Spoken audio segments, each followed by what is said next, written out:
माझ्या मतदारसंघामध्ये देवबाग किनारपट्टी आहे। एक सुंदर गाव आहे, आता जागतिक दर्जाचं गाव झालेलं आहे। संगमाचं गाव आहे, समोर समुद्र आहे आणि एका बाजूला बॅकवॉटर आहे आणि मधोमध ते गाव आहे।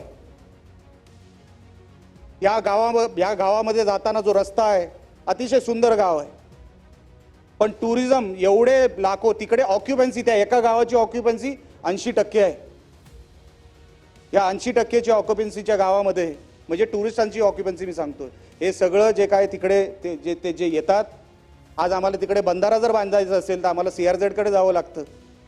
CRZ ची एक फार मोठी अडचण किनारपट्टीच्या गावांसाठी झालेली आहे। CRZचं काहीतरी आपल्या सरकार माध्यमातून व्हायला पाहिजे की तिकडे जर एक दगड जरी मला हलवायचा असला, तिकडे एक दगड जरी टाकायचा असला तरी आम्हाला CRZ ची परवानगी घ्यावी लागते। एका गावाला वाचवायचं कसं? जर मोठी लाट आली, देव न करो परत कधी सुनामी आली तर परत ते गाव अडचणीत येणार, परत ते गाव धोक्यात येणार, आम्हाला ते गाव हलून दुसरीकडे न्यावं लागतं किंवा लागेल अशी परिस्थिती निर्माण होईल। रोज ती जमीन खचत चालली आहे, पण आम्हाला तिकडे बंधारा बांधण्यासाठी कुठेतरी CRZ कडे जावं लागतं। ते शिथिल करावे, ते CRZ चे जे काय नॉर्म्स आहेत ते रिलॅक्स करावे अशी मागणी मी सरकारकडे करतो।